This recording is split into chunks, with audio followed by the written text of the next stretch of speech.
మోడీ కినపడాలా లేదా? జై బీసీ. ఈరోజు ఈ కార్యక్రమానికి అధ్యక్షత వహిస్తున్నటువంటి అన్న మహేష్ అన్న గారికి, ముఖ్య అతిథిగా వచ్చినటువంటి మన బడుగుల బంధువు అన్న అంటే నేనున్నా అని చెప్పేటువంటి మన రేవంత్ అన్న గారికి గట్టిగా 1 నిమిషం సేపు చప్పట్ల ద్వారా స్వాగతం తెలియజేద్దాం. గట్టిగా గట్టిగా. బీసీల దమ్మేందో బలమేందో 500 మీటర్లు ఉంటుంది పార్లమెంట్, ఇక్కడనే అక్కడ వినపడాలి. ఇప్పుడు మన కోసం మద్దతుగా వేదిక మీద గౌరవ క్యాబినెట్ మినిస్టర్లు మొత్తం వచ్చారు. క్యాబినెట్ మినిస్టర్లు, అదేవిధంగా ఈ శాసన సభ్యులు, శాసన మండలి సభ్యులు, గౌరవ పార్లమెంట్ సభ్యులు, ప్రజాప్రతినిధులు వచ్చారు.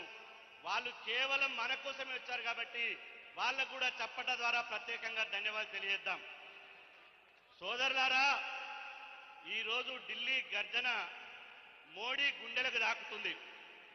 ఈ ఢిల్లీ గర్జన బీజేపీ దేశంలో కానీ తెలంగాణలో కానీ బీసీ వ్యతిరేక బీజేపీని రాజకీయంగా భూస్థాపితం చేయడానికి గర్జన ఒక చారిత్రాత్మకంగా నిలుస్తుంది అని చెప్పి సందర్భంగా తెలియజేస్తున్నా. ఈరోజు ఒకటోసారి కాదు, ఇది మొదటిసారి ఏప్రిల్ 2న బీసీ సంఘాల ఆధ్వర్యంలో ఇక్కడ ధర్నా పెట్టినాం. ఇక్కడ ధర్నా పెట్టినప్పుడు అప్పుడు నరేంద్ర మోదీ గారు దేశవ్యాప్తంగా కులగణన చేస్తామని చెప్పలే.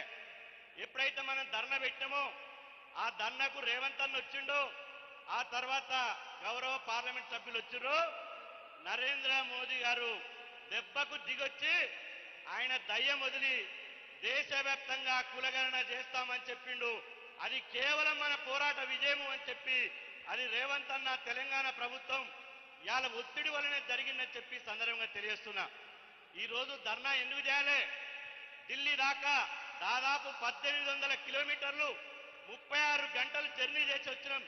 ఈ ధర్నా ఇవాళ బీజేపీ వాళ్ళు 42% కులగణన చేయాలంటే మనం అందరం అడిగితే కులగణన చేశారు. దయచేసి అక్కడ చూడకండి, ఎవరు వస్తలేరు. ప్లీజ్ ప్లీజ్ కూర్చోండి కూర్చోండి. ఇక్కడ రేవంత్ అన్న ఉన్నాక అక్కడే చూస్తారా అన్న? వస్తాడు. ఇక్కడ చూడు, 2 నిమిషాలు ప్రెస్ వాళ్ళతో మాట్లాడుతున్నాడు, 2 నిమిషాలు వస్తాడు. ఈరోజు ఇవాళ ధర్నా ఎందుకు చేస్తున్నాం? తెలంగాణలో కులగణన చేయాలని మనం డిమాండ్ చేసినాం. కులగణన చేశారు కాంగ్రెస్ ప్రభుత్వం. ఆ తర్వాత అసెంబ్లీలో బిల్లు పెట్టాలని చెప్పినాం. ఆ బిల్లు ఇవాళ అసెంబ్లీలో బిల్లు పెట్టారు.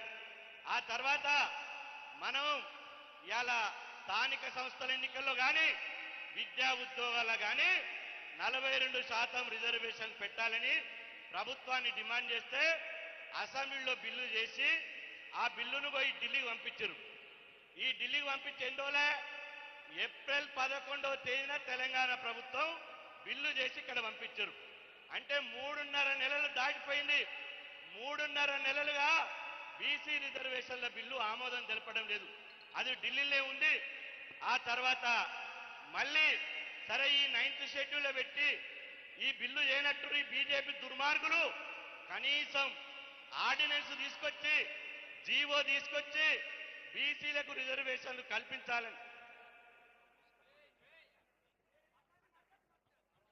బీసీ రిజర్వేషన్లను కనీసం ఆర్డినెన్స్ ద్వారానైనా రిజర్వేషన్లు తీసుకురావాలని చెప్తే ఆ ఆర్డినెన్స్ గవర్నర్ ఆఫీసు మీద కేంద్ర ప్రభుత్వం ఇన్ఫ్లుయెన్స్ చేసి ఆర్డినెన్స్ రాకుండా కూడా ఆపేశారు.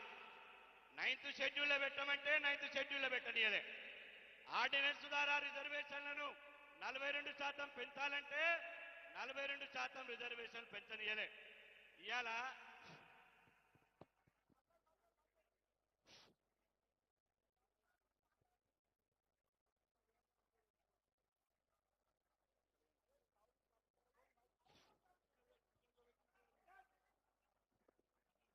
హలో మాట్లాడి వినొస్తుందా? వినొస్తుందా? నా బాధ ఏంటంటే మీకు కాదు, మోడీ కింద పడాలని నేను మాట్లాడుతున్నా. అదేవిధంగా ఇవాళ ఆర్డినెన్స్ తీసుకురాలే, ఆ తర్వాత బిల్లు తీసుకురాలే. ఇవాళ ఇవాళ మళ్ళీ బీజేపీ వాళ్ళు సిగ్గు ఎగ్గు లేకుండా 42% రిజర్వేషన్లు అమలు చేయాలని ఇవాళ హైదరాబాద్ లో ఇందిరా పార్క్ దగ్గర ధర్నా చేశారు. నేను అంటున్నా ధర్నా చేయాల్సింది ఎక్కడా? మీరే చెప్పాలి. ధర్నా ఎక్కడ చేయాలి? గర్జన ఎక్కడ పెట్టాలి? ఢిల్లీలో పెట్టాలి. కానీ వాళ్ళు గల్లీలో పెడుతున్నారు. ఇవాళ గల్లీలు ఎందుకు పెడుతున్నారు? ఇవాళ రిజర్వేషన్లు ఇచ్చేటువంటి స్టేజ్ నుంచి 42% రిజర్వేషన్లు ఇవ్వాల్సింది కేంద్ర ప్రభుత్వం ఇవ్వాలి, కేంద్ర బీజేపీ వాళ్ళు ఇవ్వాలి.